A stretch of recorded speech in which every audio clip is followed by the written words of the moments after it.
Thanks for joining us tonight at 6. The Family Treatment Court program just came to be within the last 5 years in West Virginia, but its continued existence was a big question mark this year. Even though grant funding has been secured to them until next year, Eyewitness News reporter Anna Saunders tells us now the focus is getting a more permanent stream.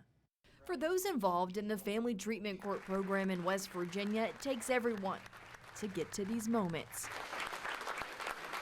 But for the past few months, it's been all hands on deck, just searching for funding to stay afloat. And we're so pleased that we did find a gap filler, but with the caveat that it is a gap filler and we're looking to sustain this program long term into the future. The West Virginia Supreme Court of Appeals just secured a $1 million grant from Public Defender Services to keep the program going for at least a year. Family Treatment Court, which helps parents in the system overcome substance use and reunite with their kids, was previously funded through federal grants and settlement funds. These were funds once administered by the West Virginia Office of Drug Control Policy. But now that responsibility was transferred to the West Virginia First Foundation, it created a gap. A gap the Supreme Court tried to fill by increasing their budget from the legislature. Instead, their budget was cut, and a temporary grant was set to expire at the end of this month, putting one of West Virginia's most successful recovery programs in jeopardy. I went to a graduation in Raleigh County just last month, and I heard one of the participants say something that really struck me. He said, I had grandparents who were addicted. My parents were addicted. And I naturally fell into that cycle of addiction.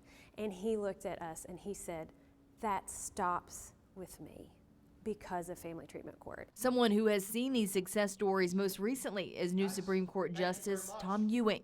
Before he just took the oath, he served as a circuit court judge in Fayette County and presided over Family Treatment Court. He said the uncertainty created stress for both the participants and the staff.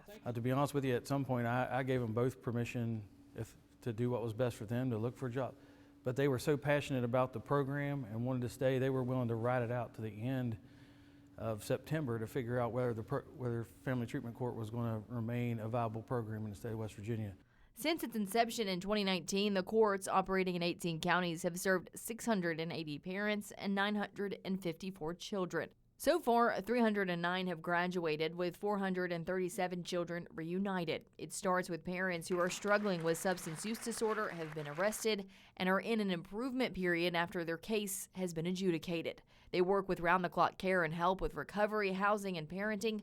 Only 10.7% of kids involved in Family Treatment Court have re-entered foster care after the program. And all 17 babies born during the program were born substance-free. That program is a motivator for change. And it's also, in some ways, I think, from my experience, it's been the spark that created hope in that parent to be able to successfully reunify with their children.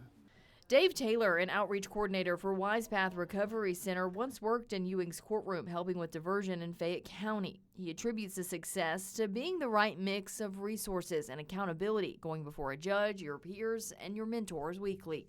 I'm all about law and order. But I'm also about understanding when somebody is sick that throwing them in an overcrowded jail is a waste of time. With some breathing room, now the courts turn to the legislature to get a more consistent annual funding stream. We can show that this works for the folks who are involved, but this program actually also saves state dollars. Even by a conservative look, it's saved at least $2 million of state dollars since its inception in 2019. And this is just funding to sustain the program. Taylor says the ultimate goal is to see it expand across the state. It's unmatched. I think it is the best program. In West Virginia, I think you got Jobs and Hope, great program. I think Family Treatment Court's right there because they have proven results. In Charleston, Anna Saunders, Eyewitness News.